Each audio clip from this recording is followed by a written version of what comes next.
Eu começo por deixar uma questão. Digam-me dois exemplos de algo positivo que tenha vindo desta política migratória dos últimos 8, 9 anos. 2 exemplos, e não conta dizer que há mais restaurantes nepaleses, porque isso não conta como argumento. É que não vão encontrar, mas podemos discutir isso mais à frente. Respondendo ao João, o João falou de humanismo.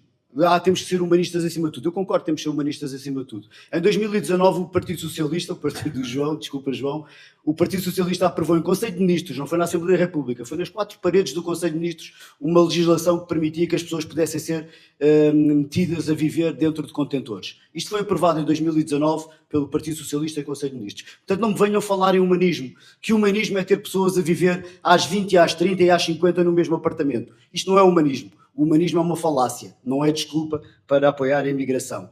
Outra falácia foi dita pelo nosso Presidente da República há uns anos, que era os imigrantes trazem-nos natalidade. Eu não preciso que me ensinem a fazer filhos, eu sei fazer. Ok?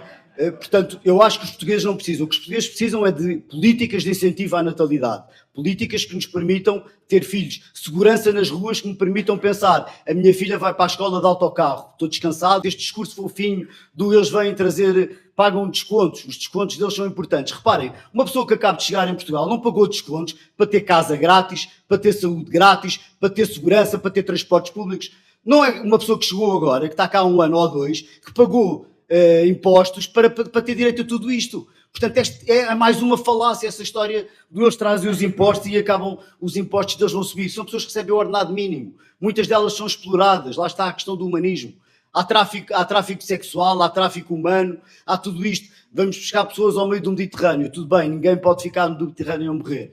Temos que ser humanistas, sim senhor. Vamos buscar, vamos tratar, vamos ver o que é que lhes falta. Mas depois se os mantemos cá, depois de eles terem cometido estes crimes e depois de eles terem pago 10 e 15 mil euros a traficantes para se meterem num barco que acaba por ir ao fundo, nós estamos a incentivar este mesmo tráfico. E é isto que tem que acabar. E este discurso fofinho em nada contribui, nem sequer para os imigrantes e muito menos para nós. Depois falamos do multiculturalismo. Eu vou-vos ler uma coisa sobre o multiculturalismo e não é dito por mim. Eu vou-vos dizer palavras de 3 esquerdistas muito conhecidos. Angela Merkel, em 2010. Claro, a abordagem no sentido de construir uma sociedade multicultural, vivermos lado a lado e gostarmos uns dos outros, falhou. Falhou por completo. Isto foi dito por ela a 17 de outubro de 2010. Ela dizia que qualquer pessoa que tenha que ir para a Alemanha tem que aprender a falar a língua alemã. Isto disse ela em 2010. Depois, em 2015, abriu a porta a 1,4 milhões de estrangeiros. David Cameron, também esquerda. Sobre a égide da doutrina do multiculturalismo do Estado, temos encorajado culturas diferentes a viver vidas separadas, afastadas umas das outras e afastadas da corrente dominante. Temos até tolerado que estas comunidades segregadas se comportassem de forma que vão completamente contra os nossos valores. Isto foi dito por ele em 2011. Nicolas Sarkozy, também um extremista de direita, como todos sabemos. A verdade é que em todas as nossas democracias temos estado demasiadamente preocupados com a identidade daqueles que chegaram e não preocupados o suficiente com a identidade dos países que os acolheu. Falando de coisas fofinhas, nós temos todos este discurso fofinho, precisamos de imigrantes e os imigrantes, se vierem por bem, são bem-vindos. E o que é importante é que eles se integrem, se não interessa se são muçulmanos, porque desde que eles cumpram as regras, eles não vão cumprir as regras. Não vão. A Inglaterra, desde 1960, começaram a entrar imigrantes muçulmanos. Em 2050, a Inglaterra vai ter mais muçulmanos do que cristãos ou outros.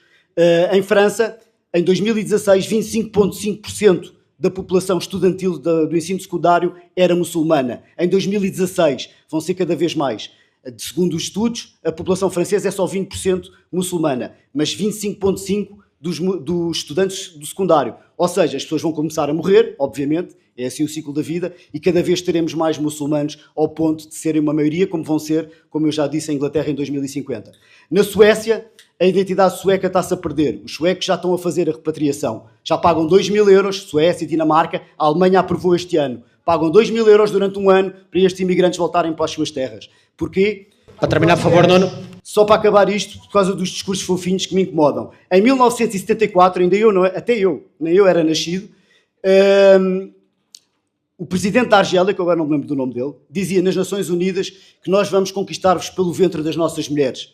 Virá uma horde do hemisfério sul e conquistaremos o hemisfério norte pelo ventre das nossas mulheres. Em 2011, Erdogan, na altura era primeiro-ministro, agora é presidente da Turquia, um país que quer juntar-se à União Europeia, dizia assimilação não. Vocês, turcos, que estão na Europa, não têm que aceitar a assimilação. Vocês não têm que se integrar à cultura deles. Vocês têm que entrar na política e começar a ganhar peso para os milhares de turcos que vivem na Europa terem uma voz também, parlamentar e constitucional. Portanto, não venham com esse discurso fofinho do eles têm que se adaptar, porque eles não se vão adaptar nunca. Nós é que temos que lutar pelo nosso país. Obrigado. Obrigado, Nuno.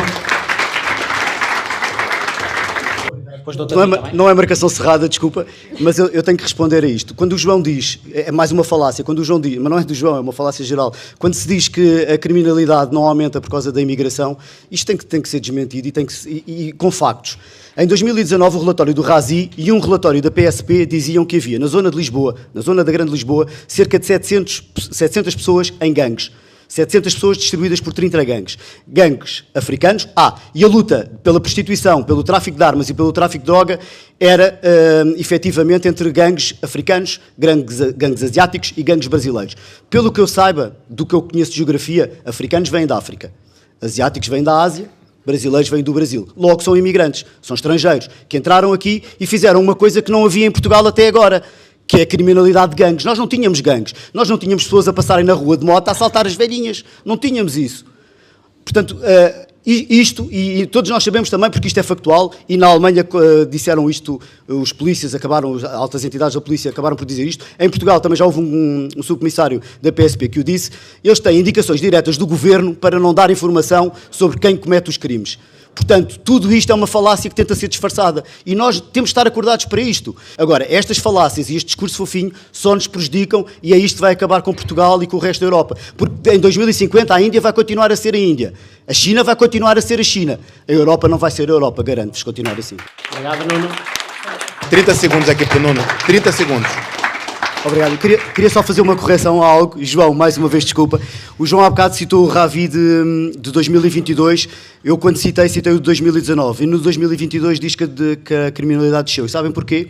Porque, entretanto, foi feita uma diretiva que saiu do MAI e foi passada às forças de segurança para que não fosse atribuído no IPS. No IPS é o número único de identificação de processo de crime aos processos onde não houvesse uma queixa formal. Portanto, os crimes ocorrem, só que não são registados. E por isso é que desce a criminalidade em Portugal e por isso é que Portugal é o terceiro país mais seguro do mundo. Não é. A insegurança não é uma sensação, ela existe.